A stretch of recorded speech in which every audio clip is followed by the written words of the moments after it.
Hi, as you know, so far I posted two videos about erotic transference, and it's been a while, and some things led me to delay the rest of what I had to say about uh, what I what I lived. Uh, with this about what I lived, what I experienced about this problem. Two reasons were: first, I never could find the right time, the time where I was in a neutral mood, and the second thing is I had an old cell phone, and my immediate reactions I wrote and I kept in documents in that cell phone. And I had to replace that cell phone and forgot to save those notes. And there I had the immediate reactions to when I told my therapist that I liked her and that I had feelings for her. So I was planning to use all that to show you how I reacted. Now that's gone, and unfortunately, but I can still recall what I felt, so it's not completely forgotten. So I intend to, with this video, I intend to end what I had in mind. At least now, because the previous videos they had a lot of, it was some of my initial thoughts about it, and then we had some, I studied with you one chapter, which gave us uh, an interesting point of view. But it was not my personal thing, and in this video I intend to just give my personal thoughts and tell you what happened after I told my therapist um, that I had feelings for her. But I thought it was important for us to know, especially in the previous video, what the literature says about this and how other therapists think about that situation.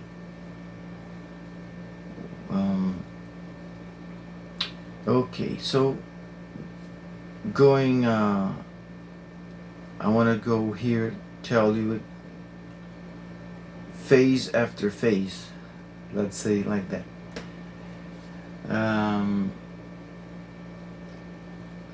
So the day I told her that I had feelings for her, okay, it was a very, what they call difficult conversation. She was shocked, and I just explained to her that I had been having feelings for her. And then it came her reaction. She asked me if I was hoping for something, for some results after that conversation. I said, no, I don't dare to hope for anything, because of fear. I just fear. And she said, okay, that's a positive thing. And I didn't understand that at the time, but now I understand that she thought it was positive because I didn't have any expectations. So because I didn't have any expectations, I wouldn't feel disappointed by that conversation.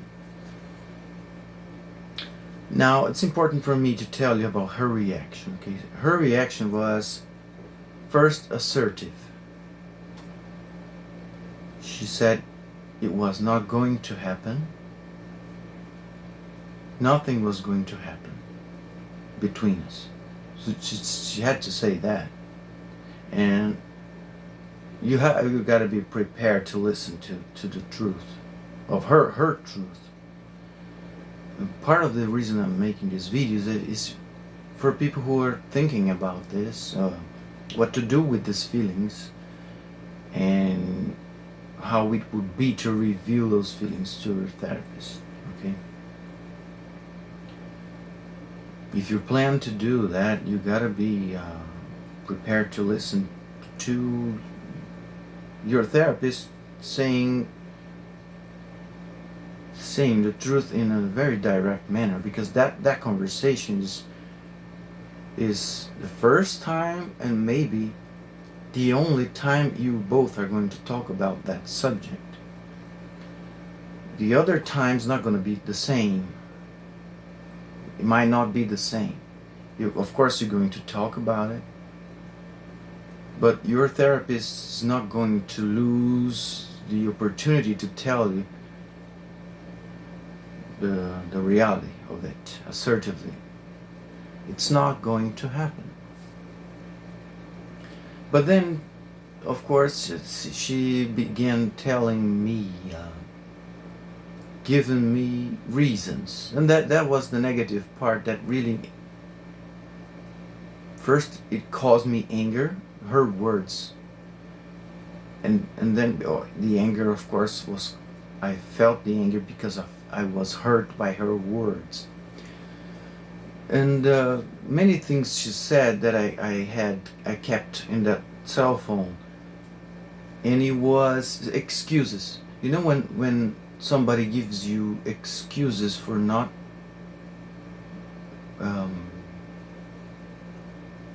for rejecting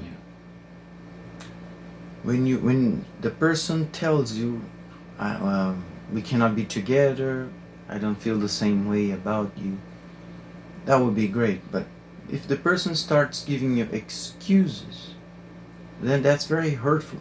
And sorry, I have the air conditioning on. And that's very hurtful when the person starts giving you excuses. It's not needed.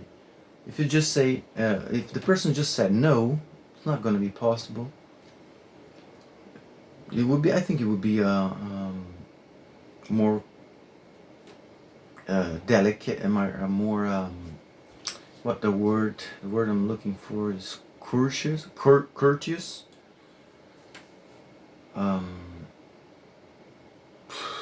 direct, less hurtful. But of course, our therapists are not perfect. They're just people like us. So she became, for some reason, she started giving some excuses, and those excuses were really infuriating and hurtful.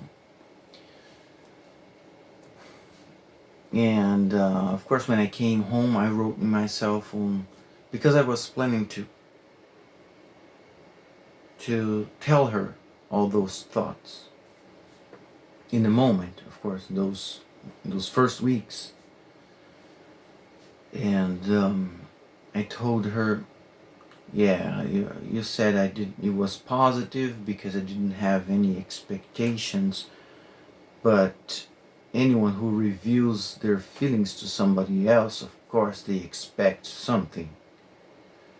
And I planned to tell her that.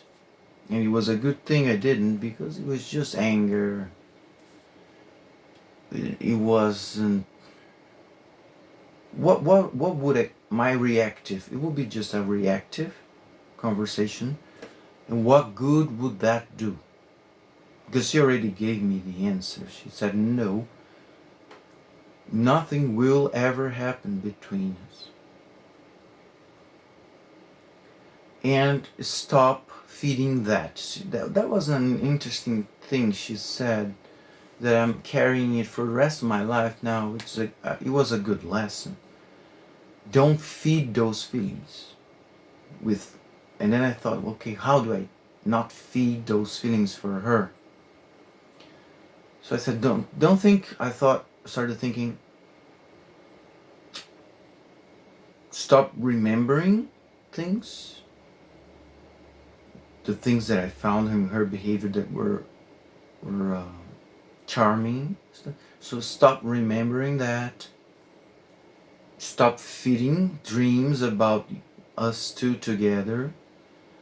Stop thinking about her every night when I went to bed, which is something I did when I was in love with my therapist. Every night I would remember her, think about her, think about our conversations and the session.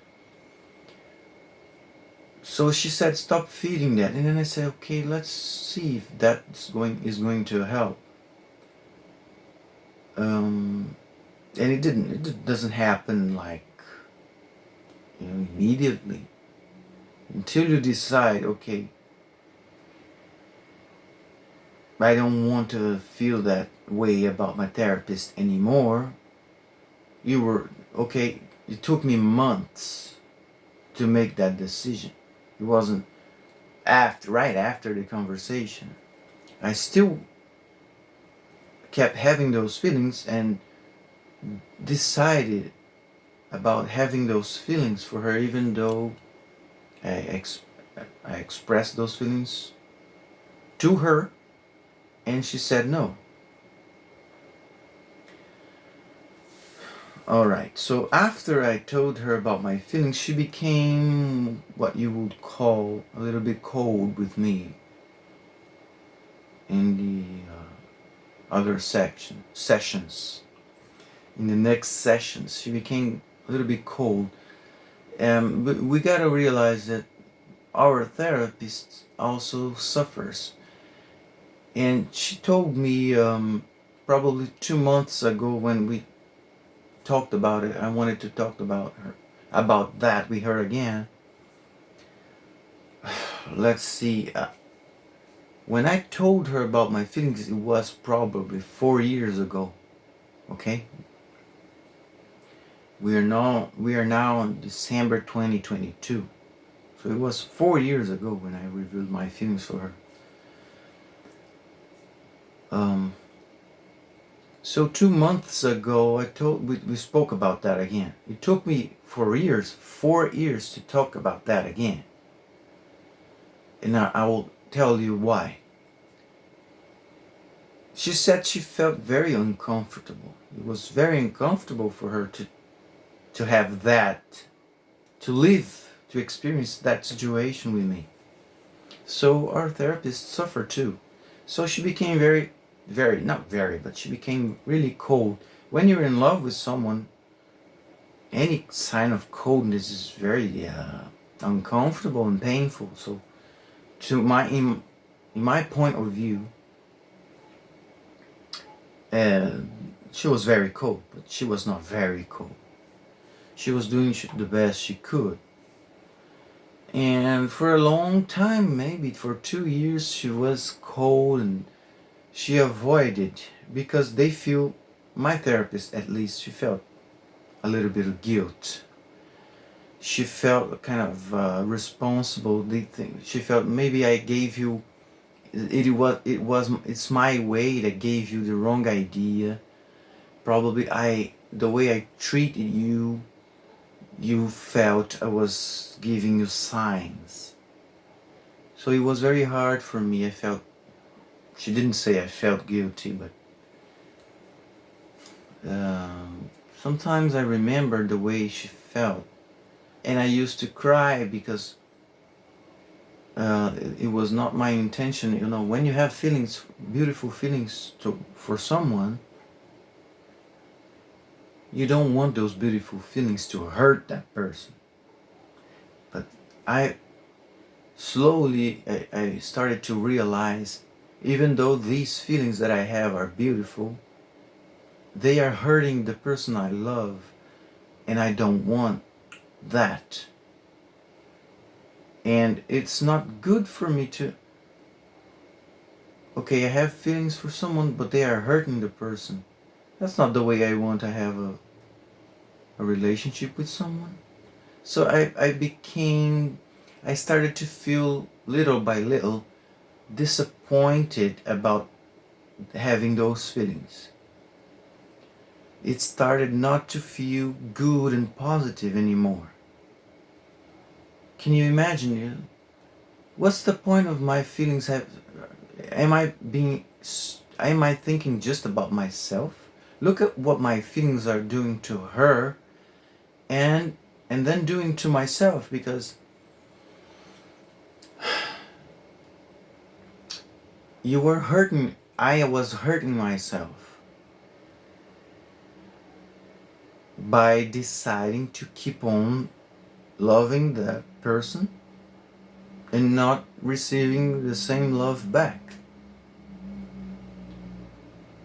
So, okay, how do I stop hurting myself? Because it's hurting myself, it's hurting her, my therapist. How do I do that? Let's try not feeding that, like my therapist told me in that conversation. So they decided, okay, let's do some kind of, you know, what do yogis do? It's when you take a break from something, when you take a break from overstimulation, or when you stop eating food for a day. Oh my god, I forgot the word, I'm sorry. Oh, but anyway, so I tried, okay, let's stop feeding these feelings. I'm not gonna think about her. Tonight I'm gonna divert my thinking, my thoughts about what about the other girl that I saw at the supermarket, or the other girl that I met the other day. What about me thinking about that girl and not about my therapist? For today, for tonight. I forgot the word now, but you know you probably know what I'm talking about. When you take a break from something. So I stopped taking a break, and then it was good. I felt good about it. I thought, okay, the next day I said, okay, that felt less painful. So I started practicing it more. Tonight I'm not gonna think about my therapist. I'm gonna watch a movie. And then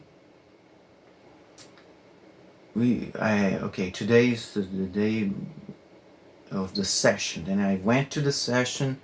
I saw my therapist, and I fell in love with her again. Okay, oh my God, she's so lovely. She's so beautiful. She gave me a great hug. The way she said, the way she treats the other patients, the way she treats me, so lovely. How come so hard to let go of that person? She's so lovely. And then after the session, you spend 2-3 days in love again. Okay, I gotta decide. I gotta come back to my break. Okay, I gotta do this. Oh my God, do this break, and because it started to hurt.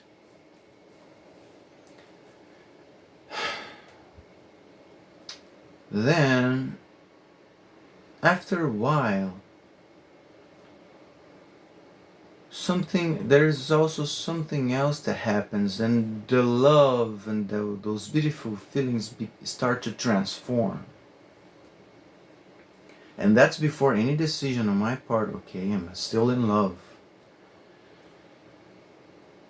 But you keep hitting this wall. You keep trying to make things go past that professional relationship and go towards something else, and the glass wall's still there. And it starts to make you tired. I was getting tired. How they say, start to wear you down. You take a step forward, the person puts the limit. You take a step forward, the therapist puts boundaries again and boundaries again.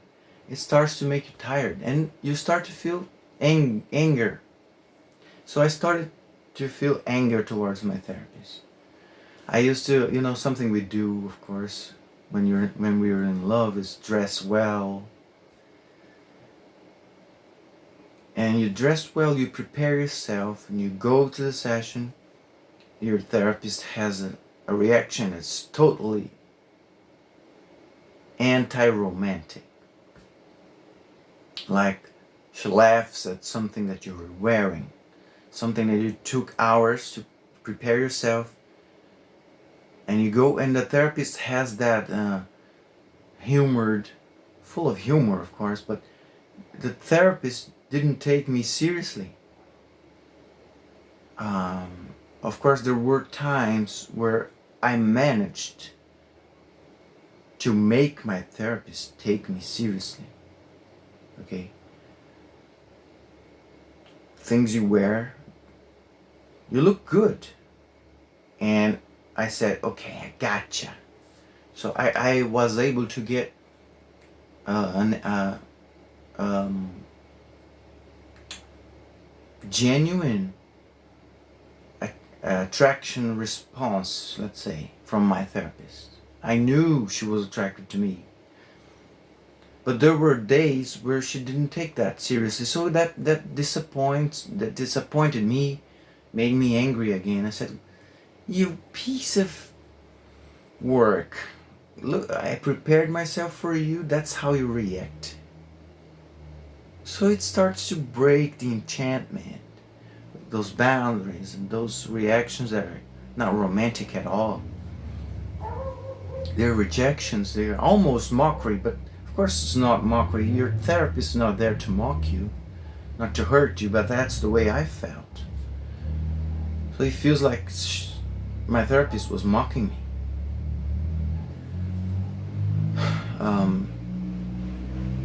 So I was able to get a reaction. I was able to even start to seduce my therapist. So I realized my therapist responded well with humor. So I became more, I joked a lot, became being more warmer, and humor worked really well with her, and the way I dressed. Some things I could do. You start to do that. You start to get that, you know. Especially women. I think women are more. They're faster to realize what works and what doesn't, to seduce the therapist. But even though I did that and I felt good about it, about okay, I can seduce my therapist in little ways here and there. The therapist will put those limits. If she's a good therapist, responsible therapist, if she's assertive, she's definitely she's definitely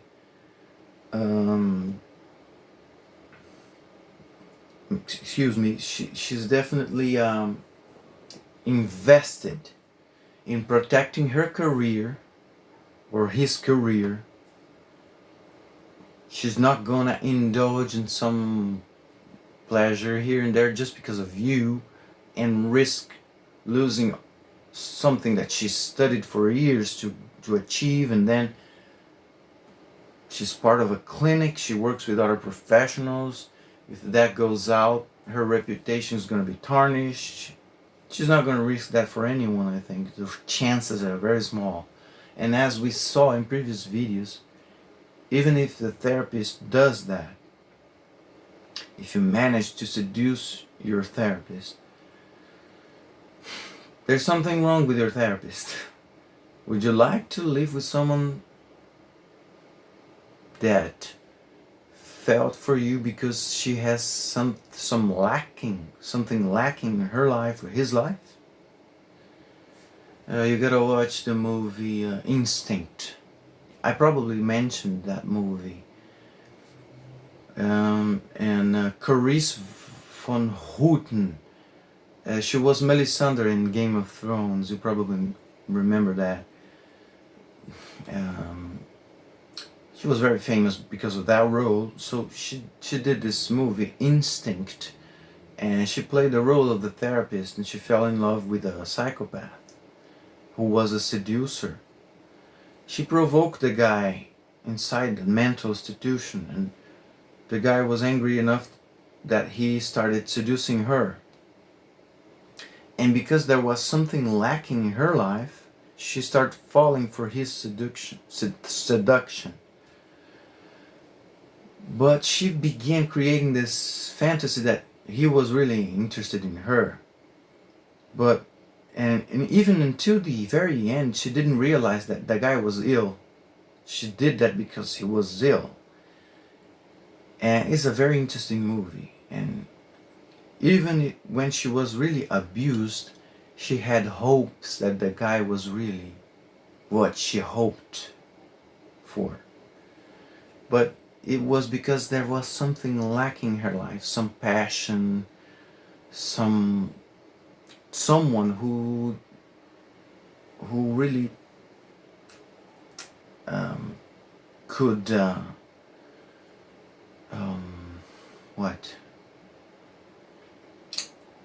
um, make her feel that way.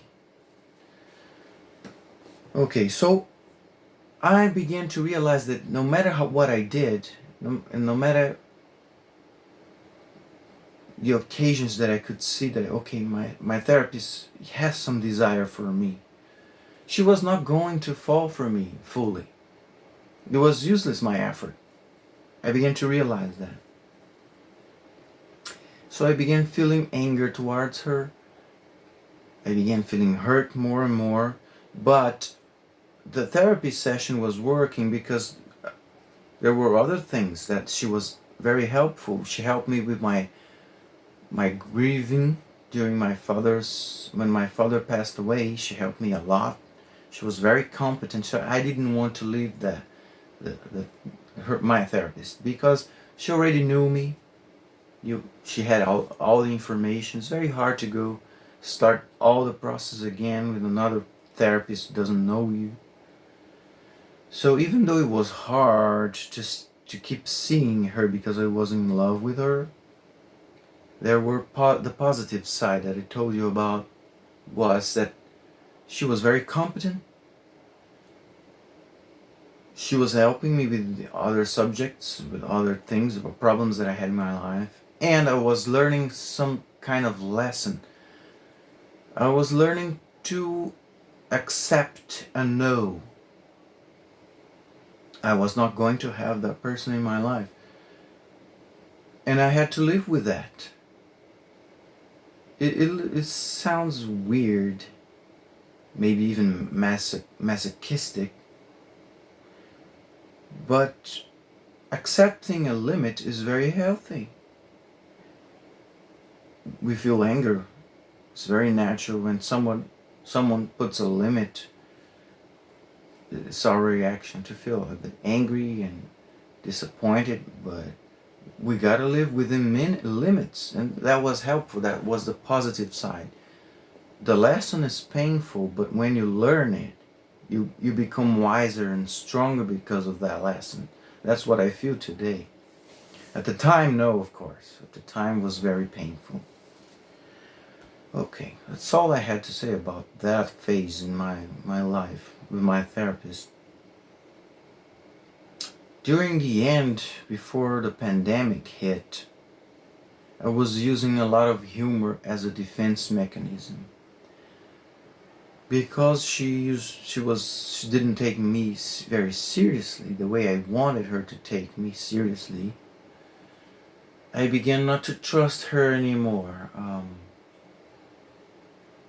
There were some things that I agreed with her, and there were some things that we didn't agree.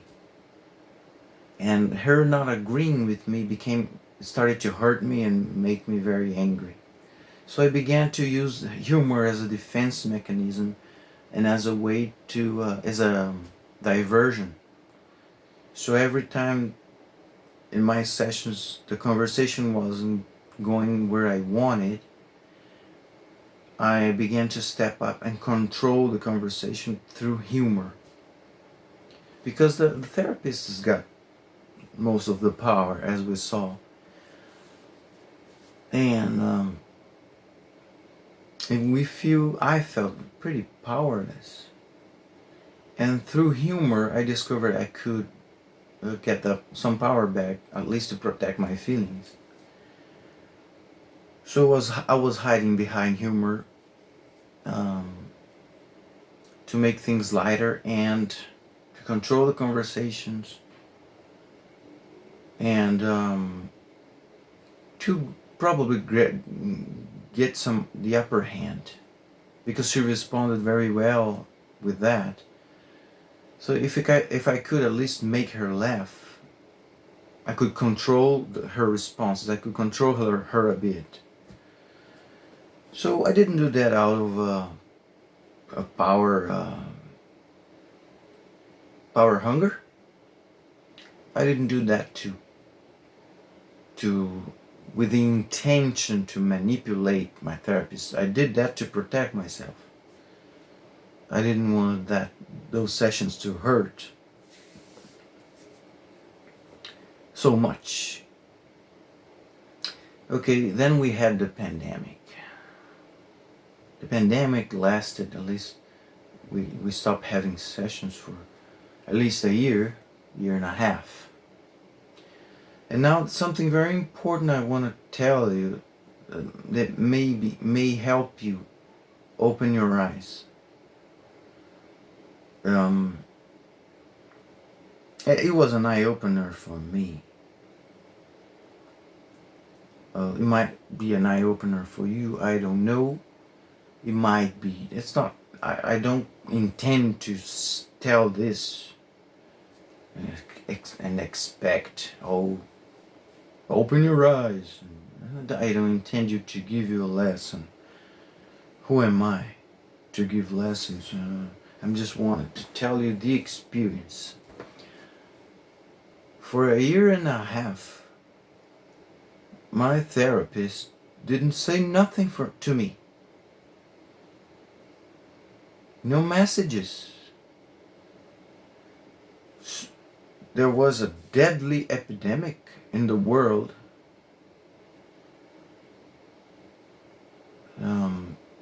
Probably in a year, and I was testing her. I said, okay, let's see what happens. Not a single message in 1 year. And then I say, okay, I want to at least send her some kind of a Happy New Year.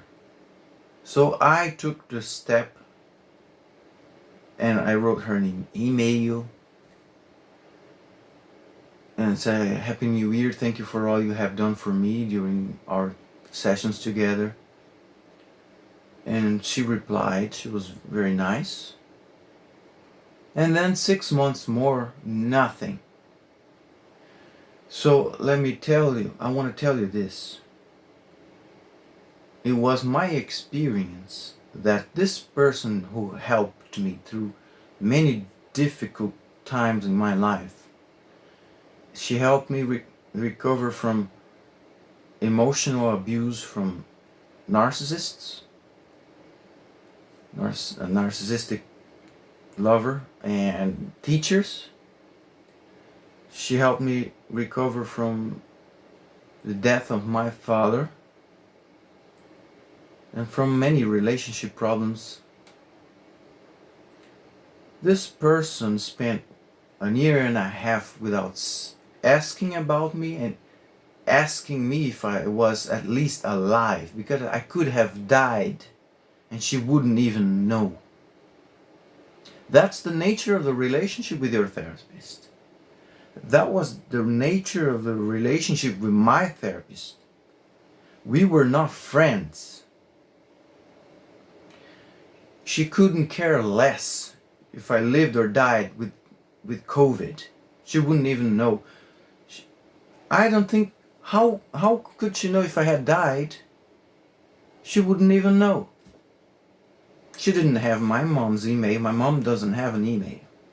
She didn't have my mom's phone number. So that was the nature. That is the nature.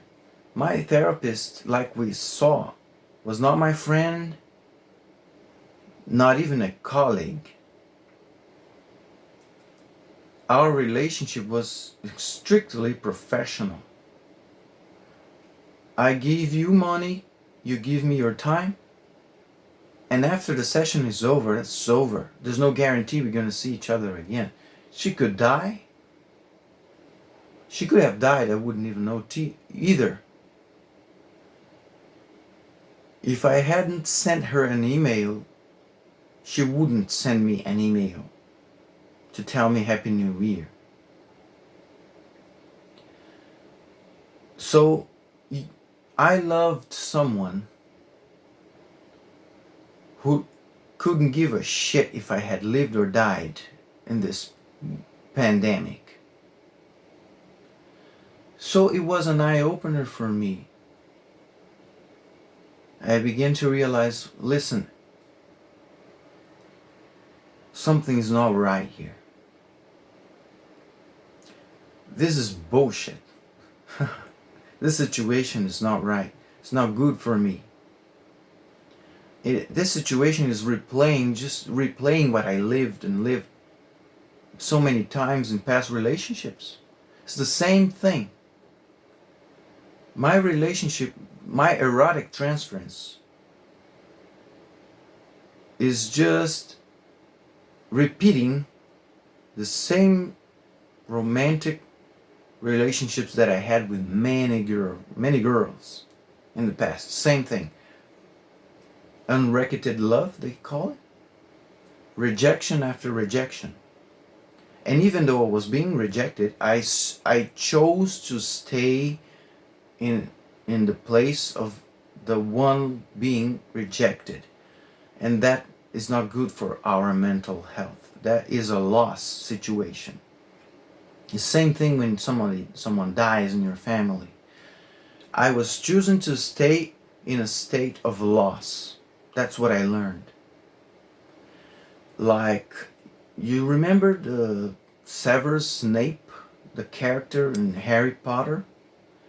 That guy, he chose to love Lily, Harry's mother, for so many years, and he spent his whole life in that position. He was never loved back, so he was that way. He was in a constant state of loss, a constant state of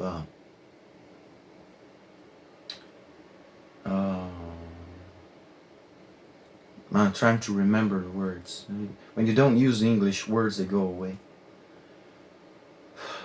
Mourning, okay? So I started to feel, okay, I look like Severus Snape here.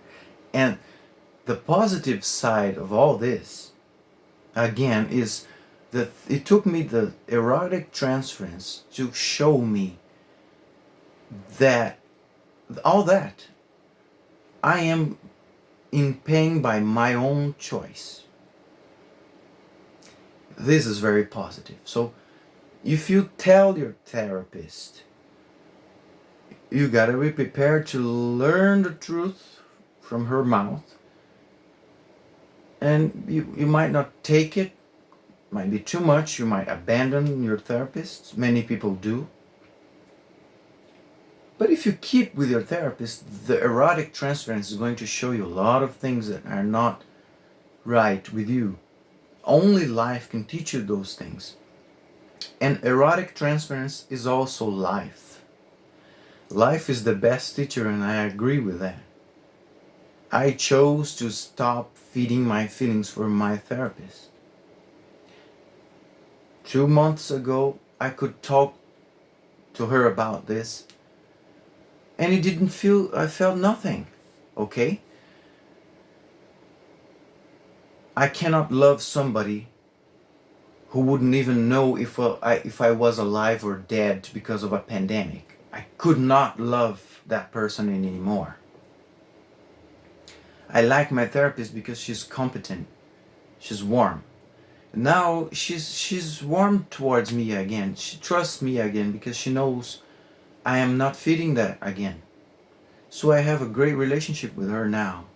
I spoke to her about erotic transference. She opened up to me more.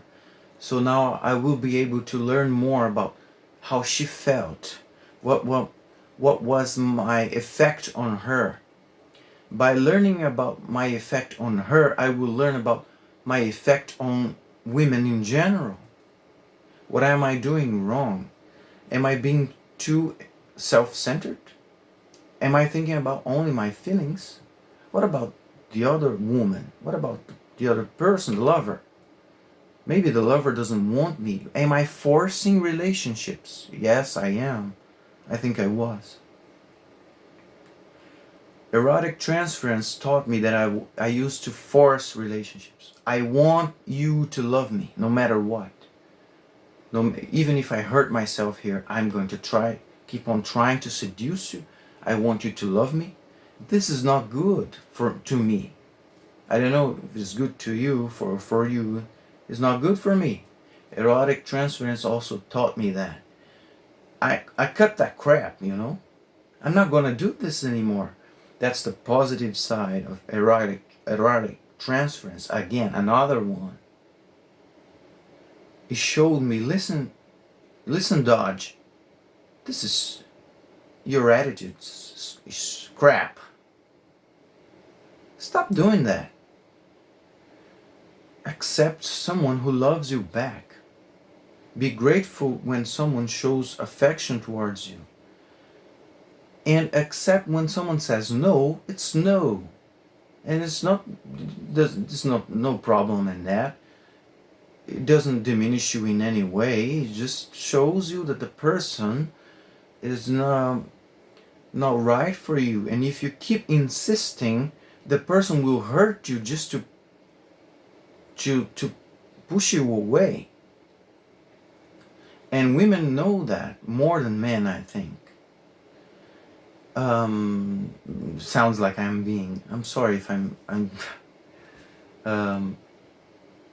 this video is for everybody, okay? I hope I don't sound anti-women.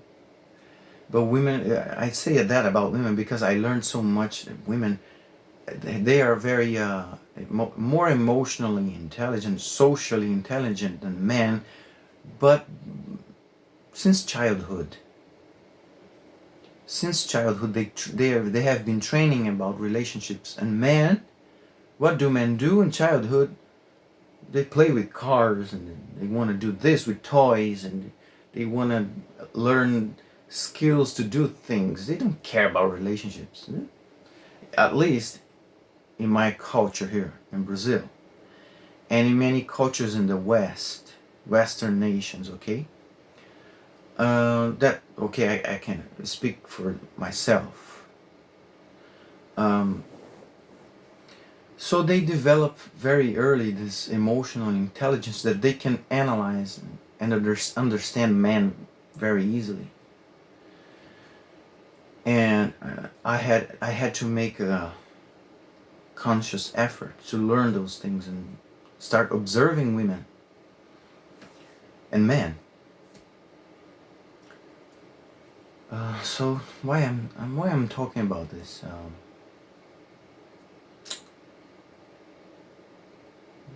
Transference taught me to accept no's of a woman or of a potential lover. If you don't accept that no, many women will do the following: they will start treating you badly. They would, because some men are really annoying when they start. The woman already expressed herself and the guy still keeps annoying the woman. I don't think that's right. And some women also don't accept my no's. Some women, they start to... I remember one during college. She started to suffocate me. It's suffocating when someone starts, even though you say no, they still want to get into your life and to know things about your life. And because you don't want to share your life with that person, you start treating that person very badly. But perhaps that's a natural reaction. It shouldn't happen, I think. But it's something that happens. And I don't blame any woman now. But what I learned is, if the person says no, stop bothering her, because she's going to start torturing you. I mean, if I insist, the woman will have no chance but to torture me until I go away. And that's really bad for my mental health. It's even castrating.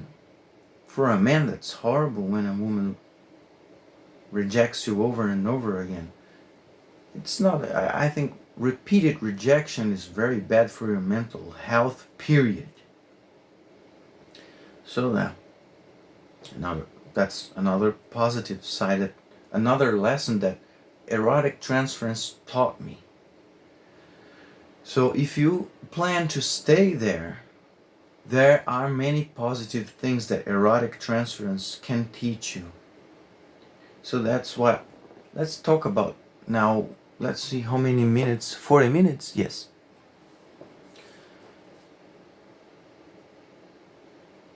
What I say, what I can tell you is there are let's probably talk about in terms of pros and cons, maybe. And you might so you can at least think about, okay, can I handle this, or I don't want to handle this.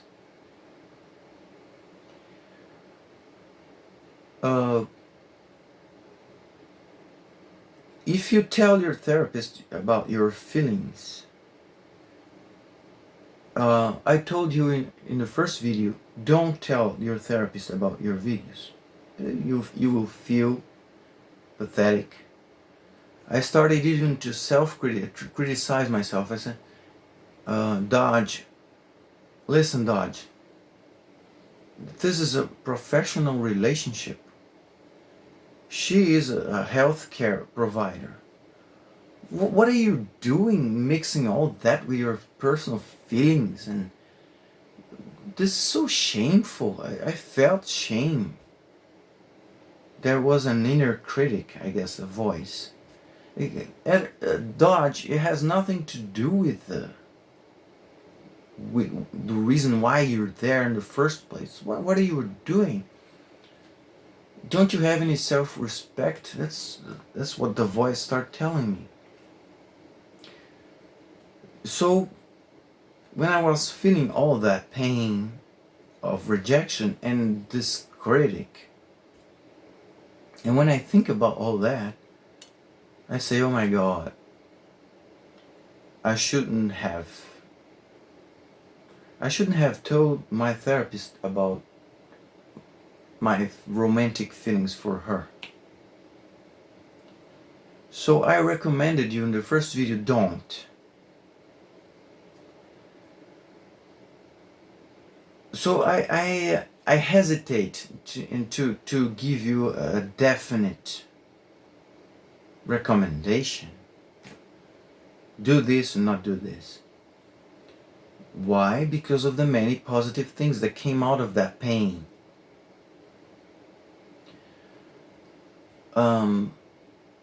Probably you might not handle, if you have been to too many traumas already, probably repeated sexual abuse, those are very heavy traumas. And you might not be able to handle another emotional traumatic experience like erotic transference. And I'm taking this from yoga, okay? Meditators, they usually suggest don't meditate about very strong traumas. Let's say you're doing an exercise to forgive someone. I want to learn forgiveness. I gotta do this. So the teachers, they tell you, don't think about a very heavy thing that you need to forgive. Start small with, okay, I'd like to forgive this person for this very small thing that she did. Because we might not be ready yet to process all that trauma and those emotions. So if you cannot handle erotic transference at this moment in your life, I think it would be interesting and wise even to ask your therapist and to tell her, I need another professional. Um, sh- can you tell her why? Perhaps that your therapist is going to ask you why. So it's your decision to say, because I'm having feelings for you, or no, I'd like to keep it to myself. You have your perfect right to tell your therapist that. Do you have another therapist that I can see?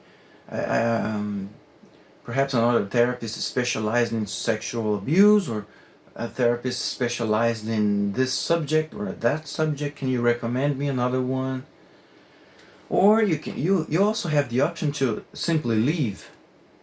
Of course, you pay for the service and just leave. We don't even have to give any explanation. Go look for another healthcare professional, okay? Now, that's what I have to say about that. Perhaps you might not be ready to handle too much trauma. But if you can, there are many positives and many lessons to be learned uh, by telling your therapist, I have feelings for you. I don't know what to do with them. Can you please help me? Tell me what these feelings for you are, um, what they mean, what they um, what they tell you about me. Because your feelings for your therapist, they are information that your therapist is going to, of course. Um, they are great information. Your feelings for your therapist, they are great information for your therapist to work with you and to discover what is going on with you, and perhaps discover the patterns, unhealthy thought patterns, unhealthy emotional patterns. From now on, I'm going to talk to you about, okay, what about the future? I plan to keep talking to my therapist about the feelings that I had for her, because I don't have any anymore, okay? Um, because I need to talk about her about something. Um, have you ever heard about imprint? The researchers discovered that the first person that the first caretaker that a baby sees usually influences her sexual attraction. So if your mother was, for example, blonde, the chances you are going to feel sexually attracted later in life for a blonde person. In my case, my mother have dark hair and very pale skin, and um, her hair is not. Um, oh my God, I forgot. My mother hair is straight. So, and my therapist is exactly like that, the same physical characteristics. Pale, straight, dark hair. So probably the imprint is one of the reasons that I fell in love with my therapist. So I want to talk to my therapist. Listen, could it be that the imprint of my early years, they are the reason why I fell in love with you? And I want to see what she has to say to me about that. Perhaps she can teach me even more interesting lessons. And imprint, I think it's real, because I have a friend. This girl, her hair is dark brown hair. Her mother is blonde, but she has dark brown hair because her father had dark hair. But she lives now, probably, she's been living with this blonde guy for 20 years. So what influenced her sexual attraction towards this blonde guy? Of course, the imprint. Her mother was one of the most important caretakers she had. So one of the reasons why I fell in love with my therapist might be the imprint. I don't know if they call it sexual imprint or something. So that will give me valuable information about my erotic, about what makes the other person attracted to me and how I deal with that attraction. Because we are talking about erotic transference, right? And we are talking about, okay, I have a, what makes me feel erotically inclined towards this or that person. So I guess I spoke enough about my experience with erotic transference. From now on, whatever happens, I plan to tell you, of course, make another video if I have an important conversation with my therapist. I plan to come back here and tell everything about it. Tell you everything, and may this be helpful to you. And may this help you decide if you can handle opening up about erotic transference to your therapist, or if you're not ready yet to deal with this in your life. Perhaps you need to deal with other more priority things that are more... Okay, let me change here. Maybe now in your life you might have other psychological priorities. So go for that. Take care of other things. Perhaps you have PTSD, traumatic stress disorder, because of war. You've been in war. You've been in, you've seen too much violence. You've been a survivor of repeated sexual abuse or repeated emotional abuse. You've been in an abusive relationship for 10 years, 20 years. So your priorities are other. You have other priorities. If you suddenly find yourself, okay, I'm in love with this therapist, and the therapist obviously is not going to reciprocate those feelings, and this is painful. So there's more baggage here, emotional, psychological baggage here for me to carry. It's not the right time, so just leave if you can. If it's even more painful to leave, then stay with that therapist. What's more painful? Those are things that I want you to think about. They might be helpful, so you can make a decision